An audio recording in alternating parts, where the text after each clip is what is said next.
ಸಂಘಕ್ಕೆ ಬೆಂಗಳೂರು ನಗರ, ಬೆಂಗಳೂರು ಗ್ರಾಮಾಂತರ, ರಾಮನಗರ ಜಿಲ್ಲೆಯ ಎಲ್ಲ ನೌಕರರನ್ನು ಸೇರಿ ನಡೆಸಿರುವ ಹೋರಾಟವು ಜಯವಾಗಲಿ, ಜಯವಾಗಲಿ. ಇವತ್ತು ಪಂಚಾಯತಿ ನೌಕರರು ಇಡೀ ರಾಜ್ಯಾದ್ಯಂತ ಪ್ರತಿಭಟನೆಯನ್ನು ನಡೆಸ್ತಾ ಇದ್ದಾರೆ. ನಿಮಗೆಲ್ಲ ಗೊತ್ತಿದೆ, ನಮ್ಮ ದೀರ್ಘಕಾಲದ ಹೋರಾಟಗಳು ನಿರಂತರವಾಗಿ ನಡೀತಾ ಇದೆ. ಒಂದಲ್ಲ ಒಂದು ಸಮಸ್ಯೆಗಳನ್ನು ನಾವು ಎದುರಿಸ್ತಾ ಇದ್ದೀವಿ.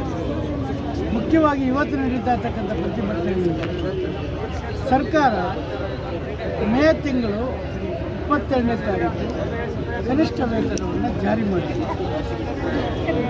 ಆದರೆ ಈ ಕನಿಷ್ಠ ವೇತನ ಅದೇನೋ ಗಾದೆ ಹೇಳ್ತಾರಲ್ಲ, ಕೈಗೆ ಬಂತು ಬಾಯಿಗೆ ಬರಲಿಲ್ಲ. ಇದೇ ಸರ್ಕಾರ ಈಗ ಈ ಒಂದು ಕನಿಷ್ಠ ವೇತನ ಜಾರಿ ಮಾಡೋದ್ರಲ್ಲಿ ವಿಳಂಬ ನೀತಿಯನ್ನು ಅನುಸರಿಸ್ತಾ ಇದೆ. ಇದರ ವಿರುದ್ಧ ಕೂಡ ನಾವು ಹೋರಾಟವನ್ನು ಮಾಡಿದ್ದೀವಿ. ನಿಮಗೆಲ್ಲ ಗೊತ್ತಿದೆ. 9ನೇ ತಾರೀಕು RDPR ಸೆಕ್ರೆಟರಿಯವರು 9/7 RDPR ಸೆಕ್ರೆಟರಿಯವರು ಸಭೆ ಕರೆದರು. ಅವರೇನು ಹೇಳಿದ್ರು, ನಾವು ಈ ಒಂದು ವೇತನವನ್ನು ಜಾರಿ ಮಾಡ್ತೀವಿ. ಲೇಬರ್ ಇಲಾಖೆಯವ್ರನ್ನ ಕೇಳಿದ್ರೆ ಅವರೇನು ಹೇಳಿದ್ರು, ಹೌದು ಇದು ಸುಪ್ರೀಂ ಕೋರ್ಟ್ನ ಆದೇಶದ ಮೇಲೆ ಎಲ್ಲ ಅಂಶಗಳನ್ನು ಗಮನದಲ್ಲಿಟ್ಕೊಂಡು ಮಾಡ್ತಾ ಇದ್ದೀವಿ, ಜಾರಿ ಮಾಡ್ತೀವಿ ಅಂತ ಅವರು ಹೇಳಿದರು. ಲೇಬರ್ ಇಲಾಖೆ ಹೇಳುತ್ತೆ, RDPR ಇಲಾಖೆ ಹೇಳುತ್ತೆ.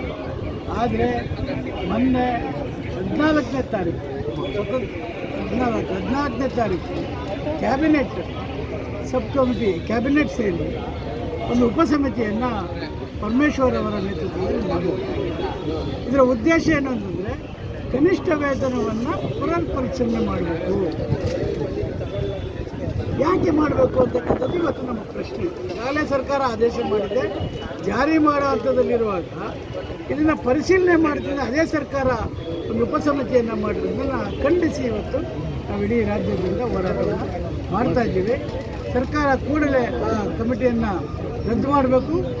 ಕನಿಷ್ಠ ವೇತನ ಸೇರಿದಂತೆ ನಮ್ಮ 6 ಬೇಡಿಕೆಗಳನ್ನು ಏನು ಈಗಾಗಲೇ ಸರ್ಕಾರ ಅಂಗೀಕಾರ ಮಾಡಲಿಕ್ಕೆ ಸಚಿವರ ಹತ್ರ ಇದೆ, ಅವನ್ನೆಲ್ಲವನ್ನು ಬೇಗ ಆದೇಶ ಮಾಡಿ ಕೊಡಬೇಕು ಅಂತ ಒತ್ತಾಯವನ್ನು ಮಾಡ್ತೀವಿ. ತಮ್ಮ ಹೆಸರಲ್ಲಿ ಅಣ್ಣ? ಗೋಪಾಲಕೃಷ್ಣ ಅರಳಳ್ಳಿ, ಕರ್ನಾಟಕ ರಾಜ್ಯದ ಪಂಚಾಯತಿ ನೌಕರ ಸಂಘದ ರಾಜ್ಯ ಉಪಾಧ್ಯಕ್ಷ.